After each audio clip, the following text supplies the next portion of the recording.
On fouille les blocos comme si c'était des ruines romaines. Pourquoi ? Est-ce que des hommes un jour se sont dit que la femme elle était moins bien que des hommes ?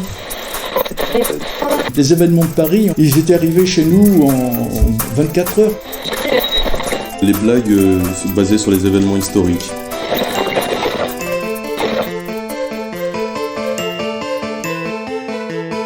Les rencontres intergénérationnelles. Aujourd'hui, Jimmy Alfred, un podcast proposé par Mémoire Vive avec Leandra Sanchez, 20 ans, et Clément Quimbert, 20 ans, tous deux service civique Solidarité Senior.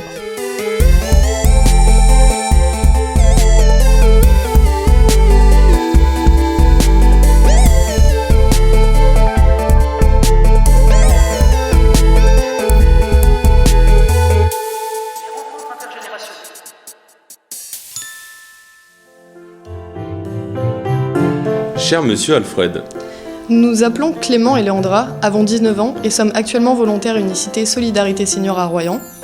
Nous participons au projet nommé Mémoire Vive, grâce auquel nous avons pu connaître votre vie.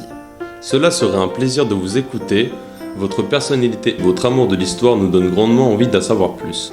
En partant de vos premiers souvenirs des champs de ruines à Royan, qui vous ont donné le goût de l'aventure et de la liberté, jusqu'aux ruines du site du Fa dont vous êtes l'un des découvreurs, votre vie paraît riche et fascinante. Si vous le souhaitez, nous aimerions vous rencontrer pour évoquer vos souvenirs et vos aspirations qui ont fait de vous qui vous êtes. Dans l'attente d'un retour de votre part, nous vous souhaitons une agréable et douce journée. En vous remerciant par avance, Clément. Et Leandra.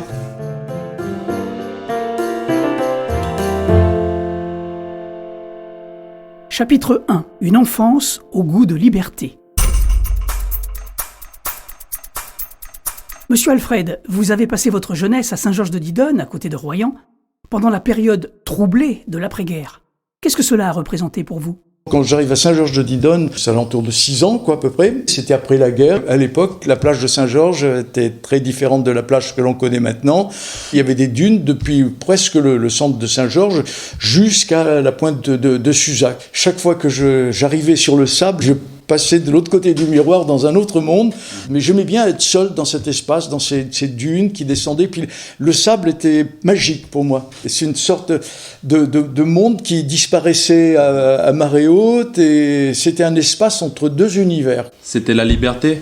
C'était la liberté. Un espace qui allait vers l'infini. Alors quand j'étais tout petit, la pointe du siècle, je croyais que c'était l'Amérique. On me disait que l'Amérique était de l'autre côté de l'océan.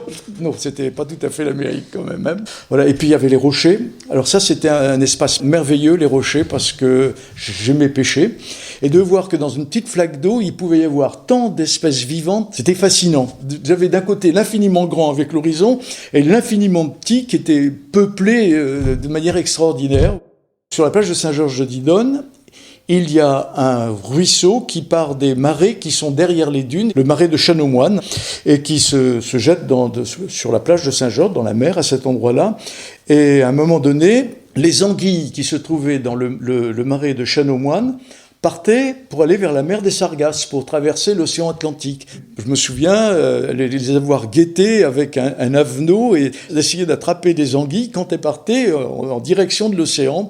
Et j'en attrapais quelques-unes. Vous faisiez quoi de ces anguilles ? On les mangeait. Je ramenais toujours des crevettes ou des crabes à la maison. Je sais pas, j'étais tout petit, donc j'ai l'impression que j'en ramenais beaucoup, mais j'en ramenais peut-être pas tant que ça, en fait.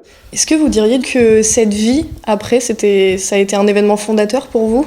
La manière de voir les choses ? Oui, je pense que c'est vraiment fondateur parce que un contact avec la nature qui, je pense, progressivement va m'amener à l'écologie plus tard. La nostalgie de cet espace. Sur la plage de Royan, il y avait un bateau qui était coulé au loin. Et donc, il est resté très longtemps avec le mât apparent.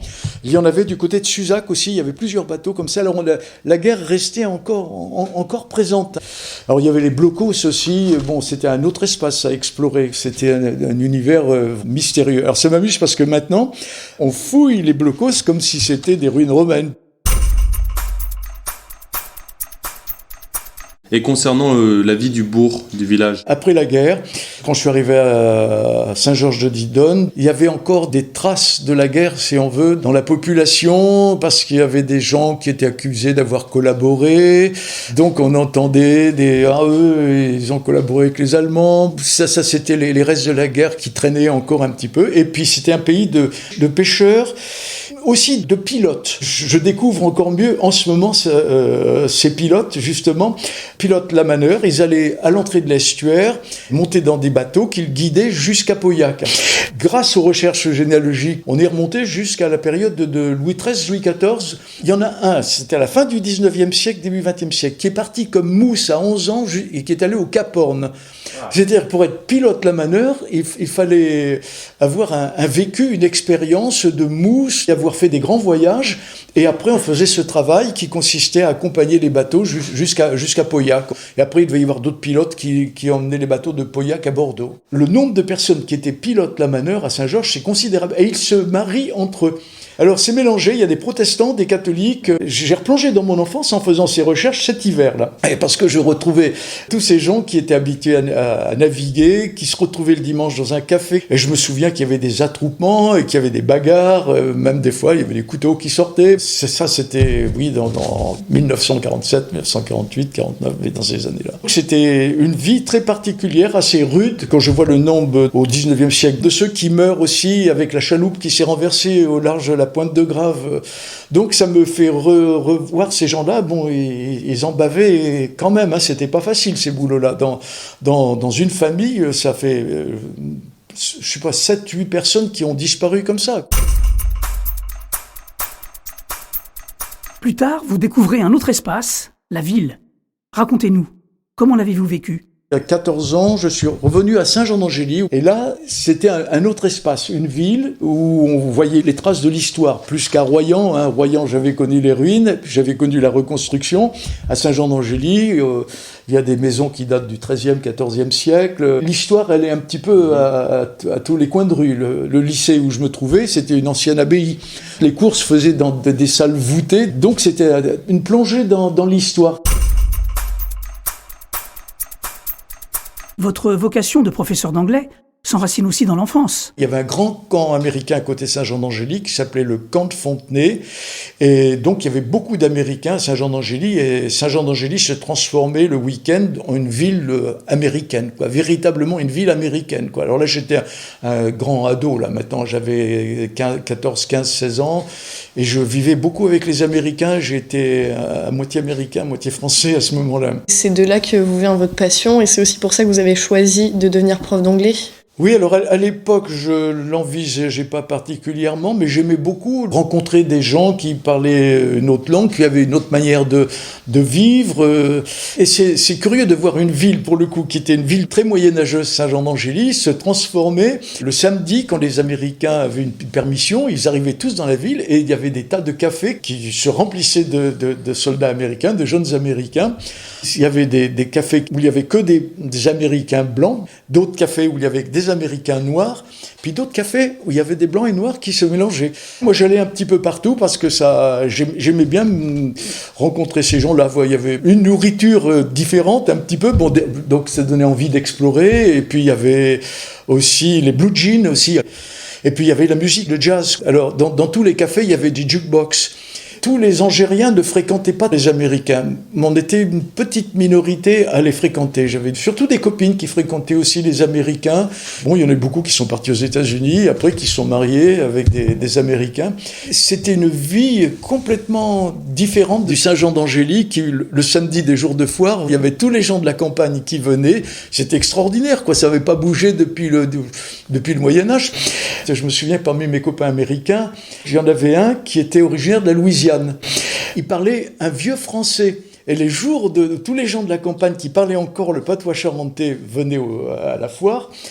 Lui, il était heureux comme tout. Il comprenait parfaitement les gens du coin. Ça, j'aime bien ça dans l'histoire. Il y a des choses comme ça qui se croisent, qui se rencontrent, qui sont étonnantes. Ça, c'était extraordinaire.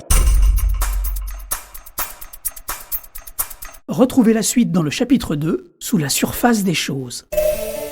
C'était Rencontre intergénérationnelle, avec Jimmy Alfred, 81 ans, retraité à Royan, en Charente-Maritime, Léandra Sanchez, 20 ans, et Clément Quimbert, 20 ans, tous deux service civique Solidarité Senior. Un podcast conçu par Mémoire Vive, sur une idée originale de Louise Leclerc, en collaboration avec le service civique Unicité de Royan, mis en ondes et en musique par Sylvain Kunzmann et animé par Jean-Marc Bonin.